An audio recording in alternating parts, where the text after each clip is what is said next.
Philosophy is an odd thing. When we use the word in everyday speech, you sometimes hear it hilariously. They say, it's never good to be late. That's my philosophy." You think it's a generous ascription of that rather dull precept to call it a philosophy. But it's odd how philosophers, generally speaking, at least the ones I've read or the ones I value, don't have, in that sense, a philosophy. There is no particular Socratic or Nietzschean or Kantian way to live your life. They don't offer ethical codes and standards by which to live your life. They don't offer a philosophy to follow. They just simply raise an enormous number of questions, mostly.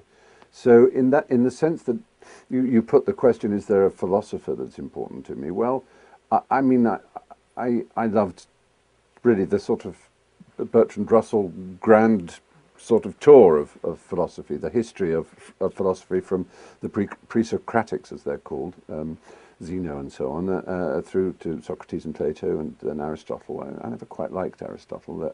I think that's partly, although he was obviously a genius and a brilliant, and he invented logic, so what's not to like? I think it was his influence on the medieval mind was probably rather pernicious and unfortunate, and all those categories and things. But when it opened up with, I suppose, Spinoza but then Kant really in the Enlightenment era. Oh, and actually Locke, I did like Locke. He was a fine philosopher. But they don't, I mean, what's so great about them is that they just, they're quite scary when you think of the word philosopher, and especially if it's logic and symbolic logic, and you get onto Hegelian philosophy. It's incredibly difficult to read, I find, and you follow for about, it's like trying to grab a salmon, the harder you clutch at it, the more it slips out of your hand, and whoa, it's gone, and you chase it again, and what was that? And you feel very stupid. But I think the beauty of questioning and simplicity that you get from Kant in particular, I think, is just amazing, because it's like they say of simple mathematical laws, that make fractals. The tiniest little elegant observation about or question about something just spins out these immensely complex things that make you rethink everything. So yes, I think philosophy is a really important dimension, but I think in our age we tend to be rather sloppy about it.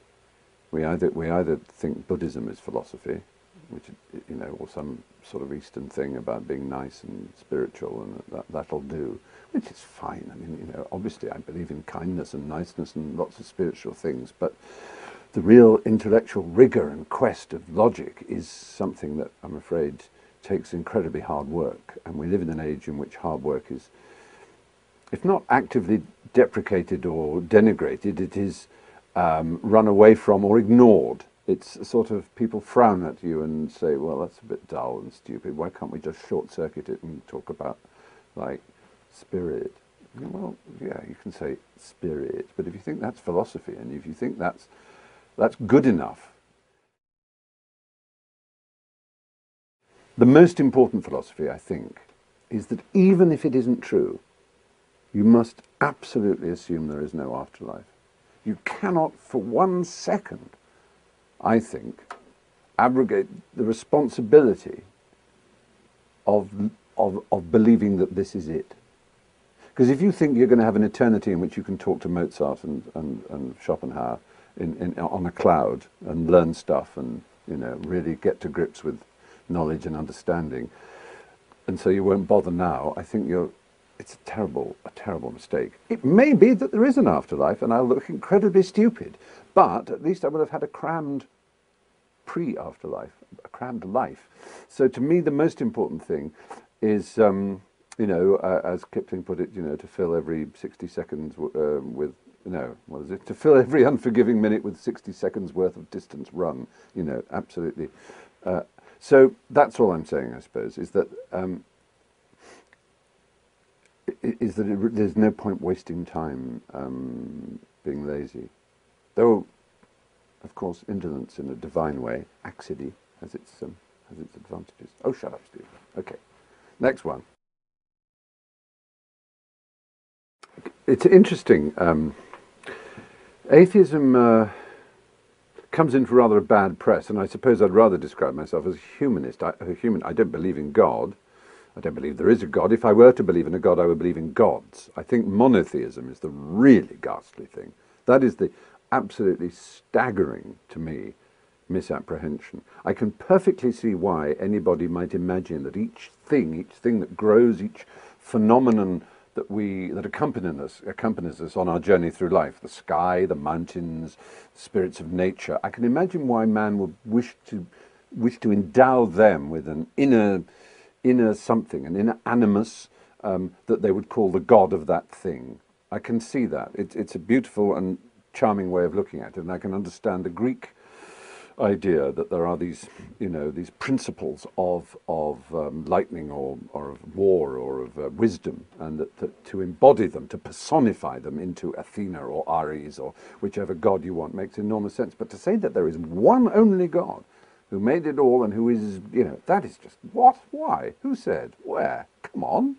And I love how when people watch, I don't know, a David Attenborough or a Discovery Planet type thing, where you see the absolute phenomenal majesty and complexity and bewildering beauty of nature, and you stare at it, and somebody next to you goes, and how can you say there's no God? Look at that.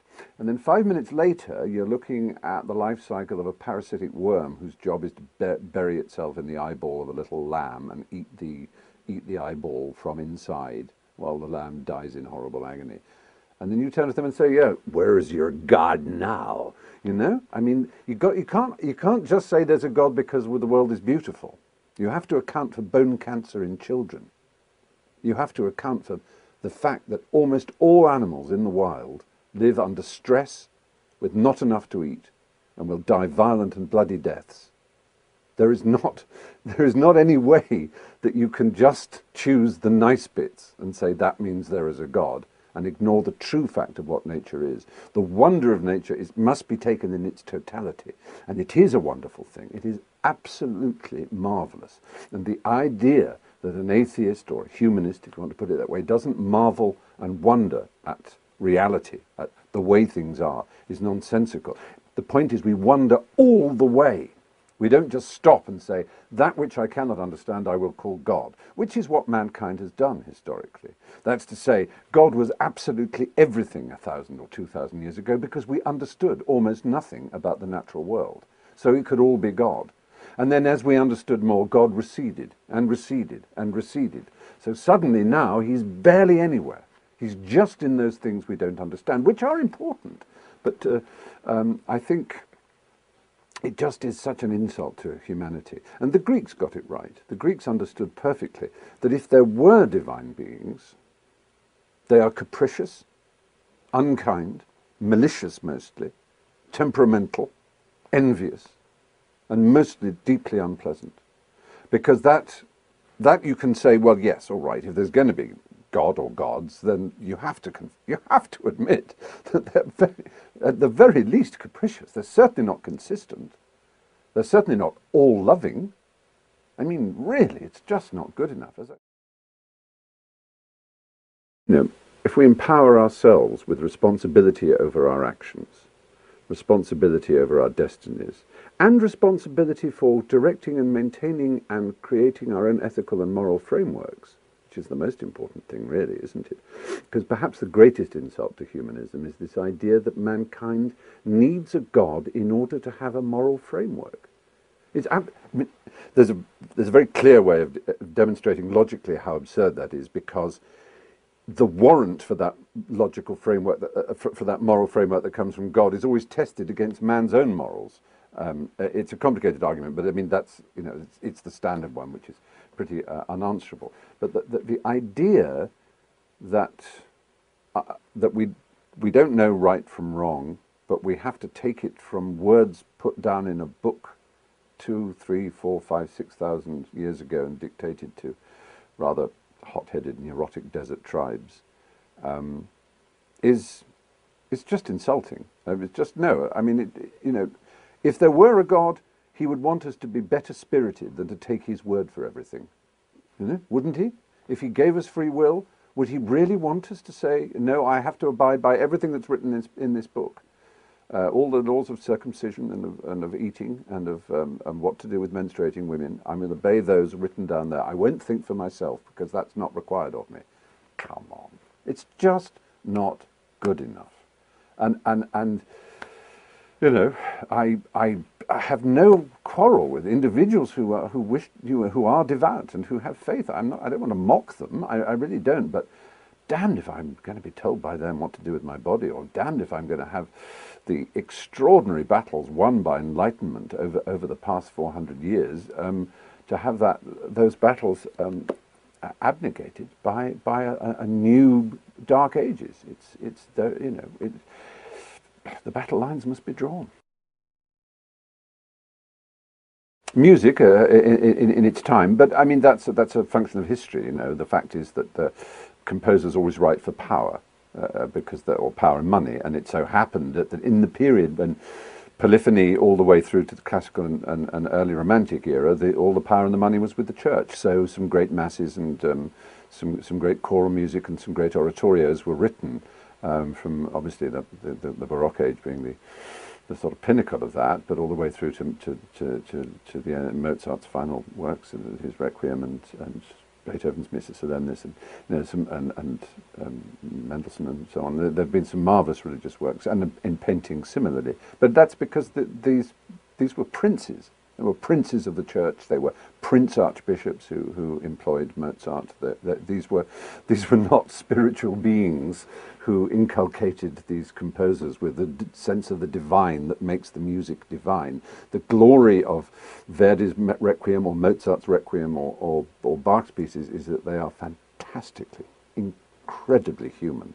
And like all great human things, they reach for the infinite. They reach for beauty. A religious person would call that the divine. You could call it the numinous, you could call it anything else, but certainly that religion's been good for that, and good for architecture, because it has required enormous buildings for the shepherding of people in order to do the services, and they spend a lot of money on it, and so they're rather glorious buildings. You've got to hand them that. Did they make the trains run on time? No, they didn't do that. That's about it, really. No, and there are some kind individual people. I mean, very kind people who give to the poor and look after the sick and so on. But it's not necessary and sufficient as a justification for religion, because there are plenty of people who are not religious who are also kind to the sick and good to the poor and care about people's well-being. Yes, oh, very much so. I mean, Trevor Huddleston and Archbishop Tutu from South Africa are two good examples who were both genuine men of their church, or obviously Huddleston is dead, but Tutu's still alive, and who both fought a terrible injustice and used all the authority of their position amongst their believers, but very bravely spoke out, sometimes against the wishes of the church hierarchies. Some liberation theologians who've some of them mad communists, some of them just decent liberals who fought against the hideous doctrines of the Roman Catholic Church, for example. And there are individual voices who are raised in conscience against the bureaucracy and the dogma and the doctrine of the churches. And, certainly, of course, individuals Bonhoeffer, for example, in Germany, the Lutheran minister who spoke out against Hitler. Of course, there have been good and fine religious people, and the Dalai Lama seems rather charming. I don't know. It's terrible. I don't want to come over as some terrible anti-ecclesiastical figure, but